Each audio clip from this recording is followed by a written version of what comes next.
Hello students, welcome back.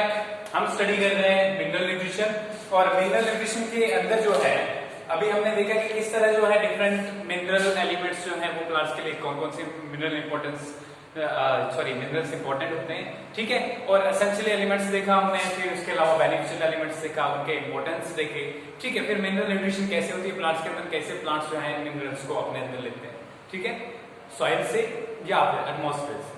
तो ये सारा प्रोसेस देखा। तो फिर उसके बाद हमने कुछ साइकिल्स भी देखे, इंपॉर्टेंट साइकिल्स, बायोकेमिकल साइकिल्स के बाद अब जो है हम आज नाइट्रोजन मेटाबॉलिज्म देखेंगे। नाइट्रोजन मेटाबॉलिज्म का क्या मतलब है? नाइट्रोजन मेटाबॉलिज्म का मतलब है कि जो नाइट्रोजन है क्या ये रेडिली प्लांट्स के लिए अवेलेबल होती है या कैसे जो है प्लांट्स इसको यूटिलाइज करते हैं। इन दो में से हम देखें। जनरली अगर देखें तो हमारे पास जो नाइट्रोजन है वो एटमॉस्फेरिक नाइट्रोजन मोस्टली जो है फोर्थ लार्जेस्ट एलिमेंट है अर्थ क्रस्ट में। कौन सा? फोर्थ लार्जेस्ट एलिमेंट, ठीक है। इसके अलावा अगर हम एटमॉस्फेयर की बात करें तो फर्स्ट लार्जेस्ट जो है कंपोनेंट है एटमॉस्फेयर का, first largest component of atmosphere, ठीक है। 78.08 मतलब कभी कभी 79 भी कह लेते हैं लोग, लेकिन 78.08% जो है क्या है नाइट्रोजन हमारे एटमॉस्फेयर में प्रेजेंट है। 21 point something is 93%, 21.93 is oxygen. तो ये डिफरेंट कंपोनेंट्स हैं हमारे एटमॉस्फेयर में जिनमें नाइट्रोजन सबसे ज्यादा है। तो क्या प्लांट्स डायरेक्ट नाइट्रोजन को यूटिलाइज कर सकते हैं? नहीं। प्लांट्स सिर्फ जो है नाइट्रोजन को यूटिलाइज कर सकते हैं कुछ आयंस की फॉर्म में, और वो आयंस जो है वो है NO2 नेगेटिव, जिसको हम नाइट्राइट कहते हैं। क्या कहते हैं? नाइट्राइट। फिर है हमारे पास NO3 नेगेटिव, जिसको हम नाइट्रेट कहते हैं। और तीसरा है हमारे पास NH4 पॉजिटिव, ठीक है, इसको हम अमोनिया कहते हैं। इन तीन फॉर्म में जो है प्लांट्स लेते हैं, ठीक है। लेकिन ये अमोनिया जो है हाईली टॉक्सिक होता है, इसको भी डायरेक्टली प्लांट नहीं लेते। वही प्लांट ले सकते हैं जिनके अंदर ऑर्गेनिक एसिड्स होते हैं, जैसे कि अल्फा कीटो ग्लूटारिक एसिड्स की प्रेजेंस बहुत इंपॉर्टेंट है। अल्फा कीटो ग्लूटारेट, ठीक है, ग्लूटारेट। तो ये सारी चीजें जो है किसके लिए? नाइट्रोजन मेटाबॉलिज्म की। सबसे पहले हम नाइट्रोजन साइकिल को देखते हैं, उसके बाद आपको समझ आ जाएगा कि नाइट्रोजन कैसे कैसे जो है डिफरेंट ऑर्गेनिक और इनऑर्गेनिक कंपोनेंट जो होते हैं हमारे इकोसिस्टम के, उसके बीच में ट्रेवल करता है। जनरली देखो, कोई भी इकोसिस्टम जब भी हम पढ़ते हैं तो इकोसिस्टम में दो कंपोनेंट्स होते हैं। क्या दो कंपोनेंट्स होते हैं? दो कंपोनेंट्स हमारे इकोसिस्टम में होते हैं न्यूट्रिएंट्स के।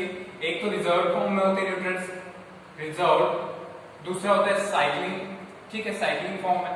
रिजर्व वो होते हैं जो अभी डायरेक्ट जो है इन्वॉल्व नहीं हो रहे हैं बायोकेमिकल पाथवेज में, ठीक है, सॉरी बायोकेमिकल पाथवेज नहीं बल्कि बायोलॉजिकल ऑर्गेनिजम्स और इनऑर्गेनिक उनके कंपोनेंट जो भी हैं इकोसिस्टम के, उसके बीच में जो है वो मूव नहीं कर रहे हैं, उनको रिजर्व कहते हैं। तो साइक्लिंग ऐसे होते हैं जो ऑर्गेनिक से इनऑर्गेनिक और ऑर्गेनिक से इनऑर्गेनिक से ऑर्गेनिक चलते रहते हैं, ठीक है, समझ आ गए।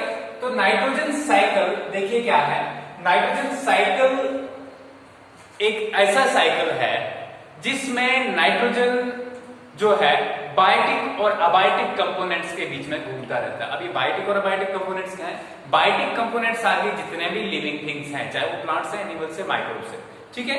और अबायोटिक कंपोनेंट होगी जो वो सारे लिविंग ऑर्गेनिज्म जहां पे रहते हैं, जिस इकोसिस्टम में रहते हैं, वहां पे जो भी कोई फिजिकल चीजें हैं जो नॉन लिविंग है, जैसे सनलाइट है, जैसे सॉइल है, जैसे वाटर है, तो ये सारे क्या है? अबायोटिक कंपोनेंट है।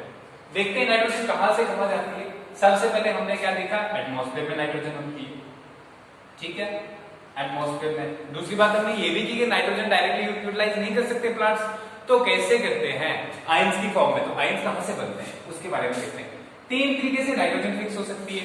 एक एटमॉस्फेरिक नाइट्रोजन फिक्सेशन, एटमॉस्फेरिक, ठीक है, जिसमें किस लाइटनिंग से होती है, लाइटनिंग जो बिजली चमकती है उससे होती है, ठीक है। इसके अलावा हमारे पास जो है कंबशन ऑफ फॉसिल फ्यूल से होती है, कंबशन ऑफ फॉरेस्ट फायर से होती है, फॉरेस्ट फायर से होती है, ठीक है, फॉरेस्ट फायर्स।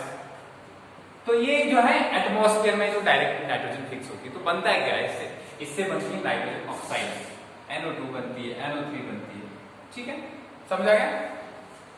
अब यहां से नाइट्रोजन ऑक्साइड्स जो बनती हैं, एक ये तरीका है। दूसरा तरीका है industrial nitrogen fixation, industrial nitrogen fixation, ठीक है, मतलब इंडस्ट्रीज में जो नाइट्रोजन फिक्स होती है, ठीक है। तो इंडस्ट्रीज में नाइट्रोजन को हाइड्रोजन के साथ ट्रीट किया जाता है और हमारे पास बनता है अमोनिया। ठीक है, क्या बनता है? अमोनिया बनता है।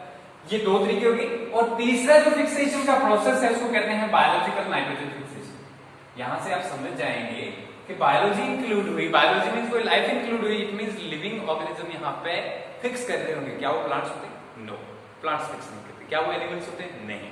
तो कौन करता है biological nitrogen fixation? Biological nitrogen fixation जो है वो करते हैं माइक्रोब्स। कौन करते हैं? माइक्रोब्स करते हैं। अब डिफरेंट माइक्रोब्स होते हैं, एनारोबिक बैक्टीरिया होते हैं, एरोबिक बैक्टीरिया होते हैं, साइनोबैक्टीरिया होते हैं। तो डिफरेंट बैक्टीरिया जो है हमारे पास होते हैं जो नाइट्रोजन को फिक्स करते हैं। ठीक है, अब यहां तक तो हो गया। इन्होंने नाइट्रेट नाइट्राइट में कन्वर्ट किया, इसने अमोनिया में कन्वर्ट किया, इन्होंने भी किस में कन्वर्ट किया? इसको अमोनिया में कन्वर्ट किया। कुछ होते हैं इसमें से फ्री लिविंग जो फ्री रहते हैं, और कुछ होते हैं सिम्बियोटिक एसोसिएशन में रहते हैं, सिम्बायोटिक। ठीक है, अभी फ्री लिविंग मींस इनके साथ ये किसी भी दूसरे प्लांट या एनिमल के साथ एसोसिएशन में नहीं रहते। सिम्बियोटिक का मतलब सिम्बियोसिस से है, और सिम्बियोसिस का मतलब होता है म्यूचुअल एसोसिएशन। जब दो ऑर्गेनिज्म एक साथ में रहे और दोनों को बेनिफिट हो उसको क्या कहते हैं? सिम्बियोसिस। और सिम्बियोटिक एसोसिएशन में जो नाइट्रोजन फिक्सेशन होती है किसमें होती है? अगर आप पहले 10th में पढ़ चुके होंगे थोड़ा बहुत नाइट्रोजन फिक्सेशन के बारे में, तो आपने रूट नोड्यूल्स के बारे में जरूर सुना होगा। ठीक है, रूट नोड्यूल्स कुछ ऐसे प्लांट्स में जैसे हमारी पल्सेस होती हैं, ठीक है, कुछ अल्फा अल्फा होते हैं, या पीज होती हैं, ब्रॉड बीन्स होती हैं, ठीक है, या जो हमारे जो लेंटिल्स होते हैं, मसूर की दाल जो होती है, ठीक है, या आपने ब्लैक ग्राम जिसको हम क्या कहते हैं? अर्ड कहते हैं, या ठीक है ब्लैक ग्राम हुआ, या मूंग दाल होती है जिसको हम ग्रीन ग्राम बोलते हैं। तो उनके अंदर अगर कभी आप जो है रूट्स को पहले उस पानी में अच्छे से उनको पानी दो, और उसके बाद उस रूट को धीरे से निकालने के, या एक काम करो, आप उस आसपास प्लांट के आसपास लगभग 2 फीट या 2 फीट की मिट्टी एक साथ में उठाओ और उसको पानी में डाल दो।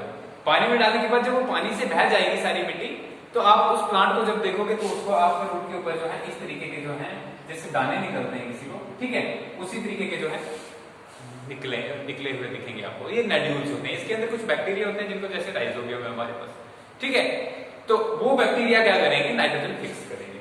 अब फिक्स करके क्या बनाते हैं? मैंने पहले बोल दिया अमोनिया बनाते हैं। तो क्या प्लांट्स इसको डायरेक्टली यूज करते हैं? नहीं, ये अमोनिया कन्वर्ट होता है किसमें? ये होता है NO2 नेगेटिव, NO3 नेगेटिव, पहले बता दिया ना नाइट्रेट और नाइट्राइट, ठीक है, इसमें कन्वर्ट होता है, ये आयंस होते हैं। तो ये आयंस जो होता है इसको बोलते हैं नाइट्रिफिकेशन। क्या बोलते हैं इसको? नाइट्रिफिकेशन। इसके बाद इसको कौन यूज करता है? इसको यूज करेंगे प्लांट्स, ठीक है, एक चीज। दूसरा यहां पे दूसरा ये होता है कि ये जो है हमारे पास ये सिम्बियोटिक वाले, ये क्या कर लेते हैं कि इसको नाइट्रोजन को कन्वर्ट करके बना लेते हैं अमाइनो एसिड्स। क्या बनाते हैं?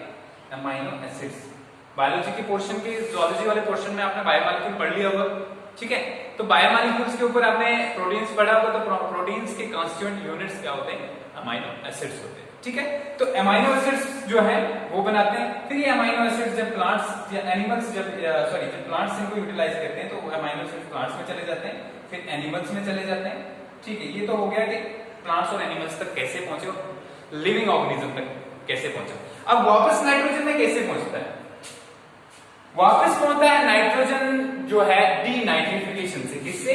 डीनाइट्रिफिकेशन से। डीनाइट्रिफिकेशन में क्या होता है? कुछ ऐसे बैक्टीरिया होते हैं जो जैसे करके अगर आप मान लो कोई मडी वाटर होता है, या आपने सुना होगा कि जो गोबर गैस कैसे प्रोड्यूस होती है, ठीक है, तो मिथेनोजेंस वगैरह बहुत सारे ऐसे बैक्टीरिया होते हैं कि वो क्या करते हैं, यहाँ पे इस नाइट्रोजन को डिकम्पोज करके उसको जो है गैसियस नाइट्रोजन में कन्वर्ट कर देते हैं, वो वापस पहुंच जाती है एटमॉस्फेयर में।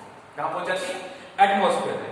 अब नेक्स्ट ये तो प्लांट्स की होगी। इसके अलावा जब प्लांट्स डिकम्पोज होते हैं, ठीक है, या इनकी बर्निंग होती है फॉसिल फ्यूल्स की, तो उससे भी कुछ नाइट्रोजन निकल के कहां चली जाती है? एटमॉस्फेयर में। तो ये पूरा क्या था? नाइट्रोजन साइकिल था। अब इन स्टेप्स को हम डिफरेंट तरीके से देखेंगे, एक एक को कि कौन कौन सा क्या कहां इन्वॉल्व होता है, ठीक है। ये नाइट्रोजन साइकिल कंप्लीट हो गया। अब देखते हैं बायोलॉजिकल नाइट्रोजन फिक्सेशन, ठीक है। अगर आपको ये चीज समझ आई है तो ऑब्वियसली आपको जो है बायोलॉजिकल नाइट्रोजन फिक्सेशन भी समझ आ जाएगा, अदरवाइज, ठीक है, इसको आपको रिपीट करके देख लो इस वीडियो को, ठीक है, इसके आगे फिर देखो। यहां तक हो गया। इसके बाद हो गया biological nitrogen fixation. Next topic जो हमारा हो गया है बायोलॉजिकल नाइट्रोजन फिक्सेशन। ठीक है, ये बायोलॉजिकल नाइट्रोजन फिक्सेशन बहुत बार एग्जाम में आता है। ठीक है, इसमें डिफरेंट टॉपिक्स आते हैं और डिफरेंट टॉपिक अलग अलग से एग्जाम में आते हैं, लेकिन यहां से इससे पहले हम नाइट्रोजन फिक्सेशन के मेथड्स को देख लेते हैं। Nitrogen fixation, nitrogen fixation is the process of fixing up of atmospheric nitrogen. Atmospheric nitrogen को जब हम फिक्स करते हैं, हम नहीं बल्कि जब बैक्टीरिया फिक्स करते हैं या कोई दूसरे ऑर्गेनिज्म जो या फिर जो है अबायोटिक कंपोनेंट्स या दूसरी जो फिजिकल प्रोसेस जिससे नाइट्रोजन फिक्स होती है, तो उसको क्या कहते हैं, नाइट्रोजन फिक्सेशन कहते हैं। देखो तीन तरीके से होती है, पहले तो मैंने बता दिया था आपको, एटमॉस्फेरिक होती है। एटमॉस्फेरिक में हुआ क्या, एटमॉस्फेरिक में जो है हमारे पास N जो है N2 नाइट्रोजन किस फॉर्म में होती है, दो नाइट्रोजन एटम्स की प्रेजेंस में, क्योंकि अकेला नाइट्रोजन एटम सस्टेन नहीं कर सकता। वो उसके पीछे आप रीजन जो है वो केमिस्ट्री में चले जाना पड़ेगा आपको, ठीक है, जो केमिकल बॉन्डिंग से रिलेटेड है। तो यहां से N2 जो है, N2 किसकी प्रेजेंस में, लाइटनिंग की प्रेजेंस में, LIGSTNING, लाइटनिंग की प्रेजेंस में क्या मिलता है, NO2 मिलता है। ठीक है, क्या मिलता है, NO2। ठीक है, फिर कैसे मिलता है, मगर इसके साथ में हमें ऑक्सीजन मिलाना है। ठीक है, समझ आ गया। N2 प्लस O2 हमें 2NO देता है पहले। ठीक है, अब 2NO प्लस O2 जो है हमें देता है 2NO। ठीक है, तो यहां से देखिए आपने क्या बना, हमारा 2NO2 बन गया। तो N मिल गया ना NO2, दो बार मतलब मिला, एक ही बात है, NO2 ही मिला, चाहे एक बार मिला दो बार मिला। तो ये जो है लाइटनिंग के प्रोसेस से होता है। दूसरा जो है हमारे पास क्या है, दूसरा प्रोसेस है हमारे पास एटमॉस्फेरिक हो गया, दूसरा है इंडस्ट्रियल। इंडस्ट्रियल के केस में डायरेक्ट जो है नाइट्रोजन और ऑक्सीजन की कॉम्बिनेशन होती है in industries and it results into the formation of NH4 positive ions. ठीक है, अमोनिया की फॉर्मेशन में हेल्प करता है। ठीक है, अमोनिया बन गया तो इसको यूटिलाइज कर सकते हो आप।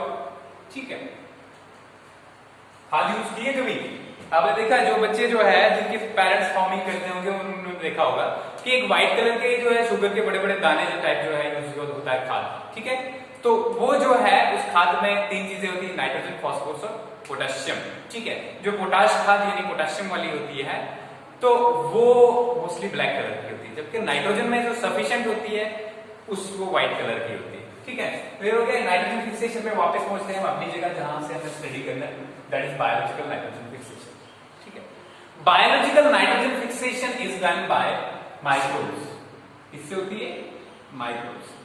ठीक है, ये माइक्रोब्स फ्री लिविंग भी हो सकते हैं, they can be free living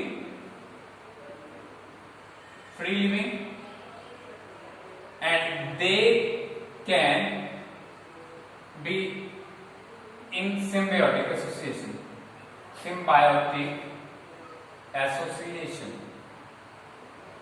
अब फ्री लिविंग पे चलते हैं। फ्री लिविंग पे दो टाइप्स हो सकते हैं, एरोब्स हो सकते हैं, सुना एरोब्स क्या होता है, और एनेरोब्स होते हैं। ठीक है, एरोब्स जो होते हैं ऐसे बैक्टीरिया होते हैं जो एयर की प्रेजेंस में सर्वाइव कर सकते हैं, और एनेरोब्स ऐसे बैक्टीरिया होते हैं या ऐसे ऑर्गेनिज्म, लिविंग ऑर्गेनिज्म होते हैं जो एयर की प्रेजेंस में सस्टेन नहीं कर सकते, नहीं सर्वाइव कर सकते। बहुत सारे बैक्टीरिया ऐसे भी हो सकते हैं। मिथेनोजेंस का नाम सुना है, गोबर गैस की फॉर्मेशन में हेल्प करते हैं। Those methanogens are strictly anaerobes and aerobes. वो क्यों है, क्योंकि वो जो है नॉर्मली जो है एयर की प्रेजेंस में सर्वाइव नहीं कर सकते। यहां तक हो गया। अब देखते हैं एरोब्स एनारोब्स हो गया। अब देखते हैं एरोब्स में कौन कौन से बैक्टीरिया हैं और एनारोब्स में कौन कौन से बैक्टीरिया हैं। सबसे अगर एरोब्स की बात करें तो हमारे पास फ्रैंकिया है। ठीक है, बैक्टीरिया का नाम बता रहा हूं। इसके बाद जो है बेजरेंकिया है, BEIJRENKIA। ठीक है, बेजरेंकिया वो हो गया। तो इसके अलावा जो है, इसके अलावा अगर हम एनारोब्स की बात करें, ठीक है, तो एनारोब्स में हमारे दूसरे टाइप के बैक्टीरिया आते हैं जिसमें जो है रोडोस्पिरिलम है हमारे पास। क्या है, रोडोस्पाइरिलम। ठीक है, रोडोस्पाइरिलम है हमारे पास। तो ये बैक्टीरिया जो है ये क्या करते हैं, ये करते हैं एटमॉस्फेरिक नाइट्रोजन जो है जो सॉइल के पास में भी होती है उसको यूज करते हैं और उससे बनाते हैं नाइट्रेट्स, सॉरी अमोनियम आयंस बनाते हैं। क्या बनाते हैं, एमोनिया। क्या बनाते हैं? एमोनिया। वापस से रिएक्शन से बताता हूं मैं आपको यहां पे। ठीक है, यहां हमारे पास क्या है? यहां हमारे पास नाइट्रोजन है। ठीक है, हमारे पास आ गया बैक्टीरिया। अगर हम एरोब्स की बात करें तो हमारे पास आ गया एजोबैक्टर। ठीक है, बेंजीलिया और एजोबैक्टर की बात हो रही थी। अब ये क्या करेगा? ये इसको कन्वर्ट करेगा NH3 में, सॉरी NH4 पॉजिटिव। ठीक, किसमें करेगा? मैंने पहले बोला था कि एमोनियम आयन जो होता है वो बहुत ही टॉक्सिक होता है। क्या होता है? बहुत ही टॉक्सिक होता है। इसलिए क्या होता है, यहाँ पे ऑर्गेनिक एसिड की बहुत इंपॉर्टेंस होती है। अगर ये डायरेक्टली जो है प्लांट्स भी यूटिलाइज करें तो उनके लिए भी जो है प्रॉब्लमेटिक है।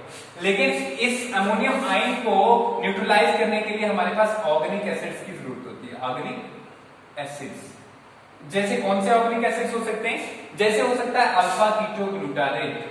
अल्फा कीटो ग्लूटारिक एसिड या ग्लूटारेट एक ही बात है, ग्लूटारिक एसिड। ठीक है, ठीक है। जब इसकी प्रेजेंस में ये जब अल्फा कीटो ग्लूटारिक एसिड की जब जो है अगर जब इसके साथ जो अमोनियम मिक्स हो जाए तो हमारे पास मिलता है एक अमाइनो एसिड जिसको हम ग्लूटामेट बोलते हैं। क्या बोलते हैं? ग्लूटामेट। ठीक है, जिसको ग्लूटामिक एसिड भी बोलते हैं। क्या बोलते हैं? ग्लूटामेट। जब ग्लूटामेट एट आता है या एसिड आता है, एक ही बात है दोनों में। ठीक है, सिट्रेट मींस सिट्रिक एसिड। ठीक है, फ्यूमेराइड मींस फ्यूमेरिक एसिड। ठीक है, alpha keto glutaric means alpha keto glutaric acid. तो ये सारी जो चीजें हैं, ठीक है, एसिडिक जब ऐसे ऑर्गेनिक एसिड की प्रेजेंस में अमोनिया मिलता है तो क्या बन जाता है? Alpha keto glutarate. तो फिर उसके बाद जो है अमाइनो एसिड में जब कन्वर्ट हो जाता है तो ये टॉक्सिक नहीं रहता। क्लियर हो गया यहाँ तक? अब दूसरी हम बात कर लेते हैं, फ्री लिविंग नाइट्रोजन फिक्सेशन तो हो गया। दूसरा सेम चीज करता है कौन? एनारोब। तो एनारोब्स में मैंने आपको बता दिया रोडोस्पिरिलियम होता है। क्या होता है? रोडोस्पिरिलियम। ठीक है, इसके बाद जो है हमारे पास सिम्बियोटिक नाइट्रोजन फिक्सेशन देख लेते हैं। क्या है? सिम्बायोटिक। सिम्बायोटिक नाइट्रोजन फिक्सेशन जो है हमारे पास वो करते हैं कुछ दूसरे बैक्टीरिया, लेकिन वो बैक्टीरिया फ्री नहीं रहते, अकेले अकेले नहीं रहते। वो किसके साथ रहते हैं? वो रहते हैं प्लांट्स के रूट्स के साथ। ठीक है, प्लांट्स में। ठीक है, जैसे करके आपने राइजोबियम बहुत बार सुन चुके होंगे आप। ठीक है, राइजोबियम बैक्टीरिया का नाम, क्योंकि नाइट्रोजन फिक्सेशन आपको 7 से बहुत बार मतलब जो है टॉपिक्स में इंक्लूड हो जाता है। तो राइजोबियम बैक्टीरिया जो है ये इसलिए फेमस है कि it results into nodule formation. क्या कहता है? It helps into nodule formation. ठीक है, नोड्यूल फॉर्मेशन में हेल्प करता है। और ये नोड्यूल्स किस लिए होते हैं यूज? ये होते हैं नाइट्रोजन फिक्सेशन के लिए।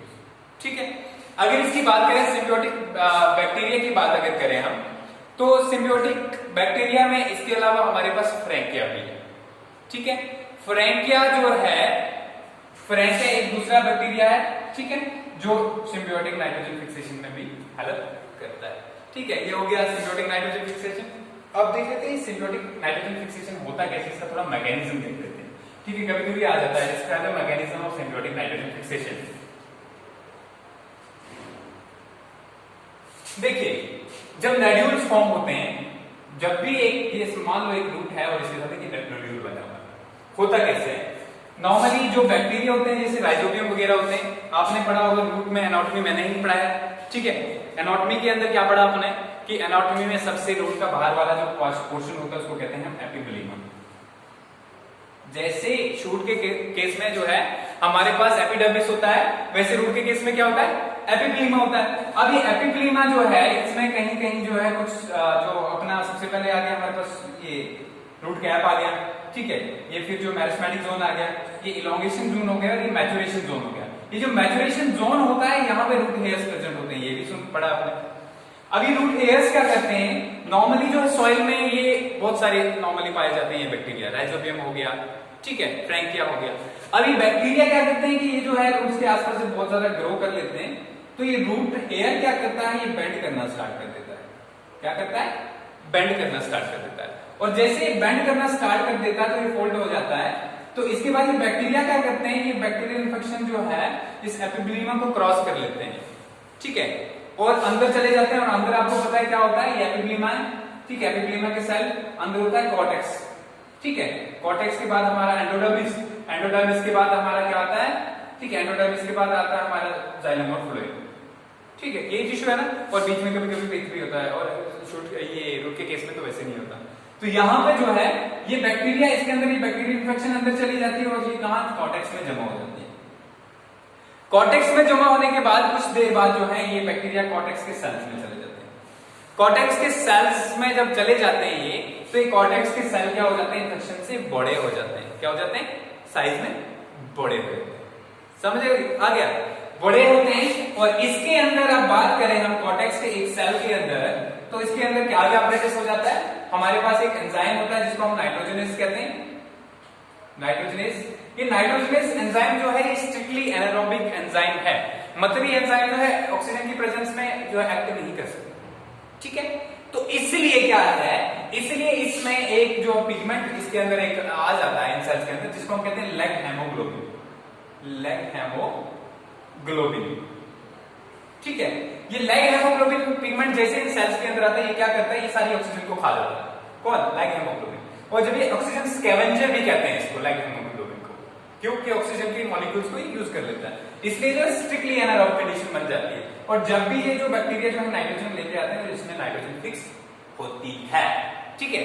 और बाद में जब नाइट्रोजन फिक्स होगी इसके अंदर, और नाइट्रोजनस एंजाइम की बात करें तो इसमें एमओएफई प्रोटीन्स पाया जाता है। ये what is this MO means molybdenum and F is iron, ठीक है। ये एमओएफई कॉम्प्लेक्स जो है, ये नाइट्रोजन के दो मॉलिक्यूल्स के, नाइट्रोजन का फॉर्मूला क्या है, N2 है ना, तो N2 के बीच में जो है S के N के बीच में 3 बॉन्ड्स होते हैं, ठीक है। ये क्या काम करता है, एमओएफई प्रोटीन्स इस N को अपनी तरफ खींचता है और Fe अपनी तरफ खींचता है, इसकी वजह से इसके बीच में एक बॉन्ड वीक हो जाता है, और वीक होने के बाद यहाँ पे क्या होती है, हाइड्रोजन बॉन्ड फॉर्मेशन, ठीक है। तो एमओएफई की प्रेजेंस में क्या बना, पहले आप देखो N2H2 बना ना, फिर जो है और वीक करेगा, दूसरा बॉन्ड टूटेगा तो NH आ गया, फिर हमारे पास जो है क्या आ गया, हमारे पास आ गया N2 सॉरी पहले आ गया हमारे पास NH, हाँ NH बना, ठीक है। फिर उसके बाद NH2 बना, ठीक है। फिर उसके बाद NH3 बना, समझ आ गए, जैसे जैसे बॉन्ड्स वीक होते रहेगा। तो ये जो है नाइट्रोजनस एंजाइम तभी काम कर सकता है जब क्या होगा, ऑक्सीजन प्रेजेंट नहीं होगी, मतलब एनारोबिक कंडीशन में ये काम करता है, ठीक है। क्लियर हो गया। तो क्या बन गया हमारे पास, एमोनिया बन गया, ठीक है, समझ हो गया। अब ये एमोनिया जो है 2 बार NH3 बना, हमारे पास 2 बार बना, तो इसको हम 2NH3 लिख सकते हैं, ठीक है। ये 2 बार जो NH3 बना हमारे पास, ये लिबरेट नहीं होता डायरेक्टली, क्या मतलब डायरेक्टली छोड़ते नहीं है इसको, ठीक है। इसके बाद जो है इसको अगर छोड़ते नहीं तो क्या होता है, क्योंकि ये टॉक्सिक होता है, टॉक्सिक मींस जहरीला होता है, और सबसे पहले जो है इसको क्या किया जाता है, ये फिर से मिलता है किसके साथ, ammonia NH3 plus alpha keto glutarate के साथ, ग्लूटारेट से उससे बनता है ग्लूटामिक एसिड, और इस तरह जो है ऑर्गेनिक मॉलिक्यूल्स के अंदर ये आ जाता है। This is all about nitrogen fixation in symbiosis. एक बार फिर से रिपीट करता हूं, कैसे होता है मैकेनिज्म। सबसे पहले रूट हेयर होता है हमारे पास, रूट हेयर के साथ में जाके ये सारे बैक्टीरिया, क्योंकि अल्टीमेटली सॉइल में प्रेजेंट होते हैं, नाइट्रोजन फिक्सिंग बैक्टीरिया जितने भी वो सॉइल में प्रेजेंट होते हैं, और सॉइल में जब ये प्रेजेंट होते हैं तो नॉर्मली ये जो है एनारोब्स नहीं होते, क्या होते हैं, एनारोब्स नहीं होते, मतलब ये एरोबिक कंडीशन में भी जीते हैं। लेकिन ऑन द अदर हैंड जब ये रूट नोड्यूल्स के अंदर चले जाते हैं तो ये अल्टीमेटली जो क्या बन जाते हैं, स्ट्रिक्ट एनारोब्स बन जाते हैं। और देखिए क्या हुआ, सबसे पहले जो है बैक्टीरिया एंटर किया, ठीक है, ये हमारे पास रूट है, ये रूट हेयर है, रूट हेयर बैंड हुआ, बैक्टीरियल थ्रेड इन्फेक्शन कॉर्टेक्स में पहुंच गई, फिर कॉर्टिकल सेल्स में चली गई, कॉर्टिकल सेल्स जो है वो बड़े हो गए, बड़े होने की वजह से यहाँ पे फूल गया, यहाँ पे तो बन गया नड्यूल, ठीक है। ये तो हो गया नड्यूल बनने तक, नड्यूल्स कैसे बनते हैं। अब इसके आगे क्या होता है, एक बार नड्यूल में जो है हमारे पास nitrogen is fixed by MoFe proteins. What is MOFA proteins? It is present in nitrogenase enzyme, ठीक है, okay. What does nitrogenase enzymes do? It breaks the bond between nitrogen atoms, ठीक है. It breaks the bonds between nitrogen atoms, results into the attachment of hydrogen atoms to them and resulting into the formation of ammonium ion. This ammonium ion is very toxic. It cannot be utilized directly by the plants. So How it is neutralized? It is neutralized by the organic acids that are maintained by these bacteria or nodules. And these organic acids such as alpha-ketoglutarate, these neutralize these ammonium ions and resulting into the formation of amino acids such as glutamates. Other amino acids are formed by the transferring this N group from glutamate to the other amino acids. Okay, that's all about this mechanism of nitrogen fixation. Now we will be coming across some other terms such as what is ammonification, what is nitrogen, what is nitrification, what is denitrification. अब ये terms देख लेते हैं थोड़ा, ठीक है। सबसे पहले जो है अगर हम बात करें, किसकी बात करते हैं? सबसे पहले हम बात करते हैं नाइट्रिफिकेशन की, ठीक है। तो नाइट्रिफिकेशन क्या है? Nitrification is the process, nitrification, अभी मैंने आपको पहले बोल दिया कि अमोनिया डायरेक्ट यूज नहीं हो सकता, ठीक है। कुछ ही प्लांट्स जो है उसको अमोनिया को यूज कर सकते हैं, NH3, ठीक है, इसको यूज नहीं कर सकते। NH4 पॉजिटिव की फॉर्म में आयंस को यूज कर सकते हैं प्लांट्स, लेकिन NH3 की फॉर्म में नहीं यूज कर सकते, ठीक है। और इससे जो है इस NH3 से NO जो हमने पहले देखा था क्या था हमारे पास, NO3 पॉजिटिव नेगेटिव, ठीक है, NO2 नेगेटिव, इस फॉर्म में यूज करते हैं, तो इनको कहते हैं नाइट्रेट्स। क्या कहते हैं इनको? नाइट्रेट्स हैं। This is nitrate, NO3 is nitrate and this is nitrite, ठीक है। तो conversion of this ammonia into nitrate और nitrite is known as nitrification, ठीक है। क्या होता है नाइट्रिफिकेशन? इन अमोनिया का कन्वर्शन या तो नाइट्रेट में या तो नाइट्राइट में। होता कैसे? आइए देखते हैं, रिएक्शन के माध्यम से देख लेते हैं क्या होता है। सबसे पहले हमारे पास जो है 2NH3 जो है 2NH3 किसकी प्रेजेंस में मिलता है? ऑक्सीजन की प्रेजेंस में मिलता है, 3O2 की प्रेजेंस में मिलता है, और हमें मिलता है 2NO2 plus 2H positive plus 2H2, 2NO2 negative plus 2H positive plus हमारे पास और क्या मिलता है, और हमारे पास वाटर के 2 मॉलिक्यूल्स मिलते हैं प्लस एनर्जी। ये एनर्जी यूटिलाइज करते हैं। तो ये होता कैसे है? एक्चुअली नाइट्रिफिकेशन क्या खुद हो जाता है? नहीं, इसके लिए भी हमें बैक्टीरिया चाहिए होते हैं। तो आप देखोगे कि पूरे के पूरे नाइट्रोजन मेटाबॉलिज्म में हमें क्या रिक्वायर होता है? माइक्रोब्स।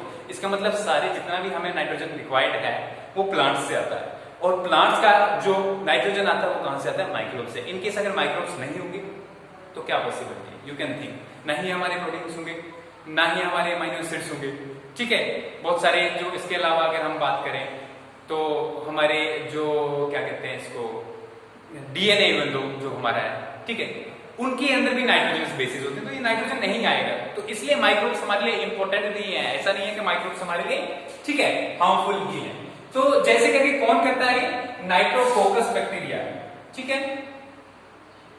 कौन करता है? नाइट्रोकोकस, ठीक है, ये बैक्टीरिया है। इसके अलावा हमारे पास दूसरा जो है नाइट्रोसोमोनस भी है, नाइट्रोसोमोनस, ठीक है। ये बैक्टीरिया क्या करेंगे? ये कन्वर्ट करेंगे इसको, हमारे पास हो गया 2NO2 बन गया। ये क्या है? NO2, what is NO2? NO2 is nitrite, ठीक है। क्लियर हो गया? अब इसी तरीके से जो है कुछ केमो ऑटोट्रॉप्स दूसरे हैं। इसके बाद 2NO2 के साथ अगर हम O2 और मिला दें तो हमारे पास 2NO3 हो जाएगा, तो नाइट्राइट भी बन जाएगा। क्या हो गया? अब नेक्स्ट देखते हैं हम कि डीनाइट्रिफिकेशन क्या होता है। डीनाइट्रिफिकेशन देखिए, नॉर्मली जो है अगर एक चीज हो, क्या चीज हो, कि सारे का सारा नाइट्रोजन फिक्स होता रहे और एटमॉस्फेयर में वापस ना जाए तो भी प्रॉब्लम है, ठीक है। एटमॉस्फेयर की नाइट्रोजन कंसंट्रेशन कम हो जाएगी तो इकोसिस्टम बैलेंस खत्म हो जाएगा। तो इसको वापस पूरा करने के लिए, रिप्लेनिश करने के लिए प्रोसेस होता है डीनाइट्रिफिकेशन का, ठीक है। डीनाइट्रिफिकेशन में क्या होता है? हमारे पास ये नाइट्रेट्स और नाइट्राइट्स जो है वापस गैसियस नाइट्रोजन में कन्वर्ट हो जाती है। इसमें गैसियस नाइट्रोजन में जैसे करके हमारे पास 2NO3 है, इससे बनेगा 2NO2, फिर बनेगा 2NO, ठीक है। तो ये O भी हट जाएगा तो हमारे पास बनेगा N2, ठीक है, या N2 लिख सकते हैं इसको, ठीक है। तो ये जो है ये फिर से एक बार बैक्टीरिया से होगा, जैसे करके सीडोमोनास डिनाइट्रिफिकेंस हो गया, थायोबैसिलस डिनाइट्रिफिकेंस हो गया। कौन कौन से हैं? सीडोमोनास डिनाइट्रिफिकेंस, ठीक है। थायोबैसिलस है हमारे पास, थायोबैसिलस डिनाइट्रिफिकेंस। तो ये बैक्टीरिया क्या करेंगे, ये इस नाइट्रोजन को कन्वर्ट करेंगे किसमें, तो डिनाइट्रिफिकेशन भी हो गया। ये एक एक टर्म क्योंकि भी एक एक मार्क की आ जाती है, what is ammonification, what is nitrification, what is denitrification and so on. ठीक है, तो ये सारा प्रोसेस हो गया। अब हम जो देखते हैं, नॉर्मली आपको ये तो बता दिया मैंने कि कैसे होता है, ठीक है, कि मतलब इनकॉर्पोरेशन कैसे होता है। ठीक है, सबसे पहले जो हमारी जो नाइट्रोजन है, रिडक्शन, नाइट्रोजन रिडक्शन में जो है नाइट्रोजन रिडक्टेस एंजाइम्स यूज होते हैं। ठीक है, रिडक्शन नाइट्रोजन की जब होती है तो रिडक्टेस एंजाइम्स यूज होते हैं। क्या यूज होते हैं, रिडक्टेस एंजाइम। और ये रिडक्टेस एंजाइम्स क्या करते हैं, ये नाइट्रोजन को रिड्यूस करते हैं। ठीक है, और रिड्यूस करने के बाद जो है इसको अमोनिया में कन्वर्ट करते हैं। ठीक है, तो अमाइनो एसिड्स की सिंथेसिस जो है रिडक्टिव एमिनेशन से ही मोस्टली होती है। ठीक है, आपके सिलेबस में नहीं है, इसको छोड़ दीजिए आप। ठीक है, तो ये सारा प्रोसेस किसमें हो गया, ये जो बायोलॉजिकल नाइट्रोजन फिक्सेशन है हमने उसमें क्या देखा, सबसे पहले अमोनिया में कन्वर्ट किया जाता है NH3 में, तो उसको अमोनिफिकेशन प्रोसेस भी कहते हैं। तो ये सारे का सारा नाइट्रोजन फिक्सेशन हो गया। ओके, नेक्स्ट में अब जो इसका नया जो है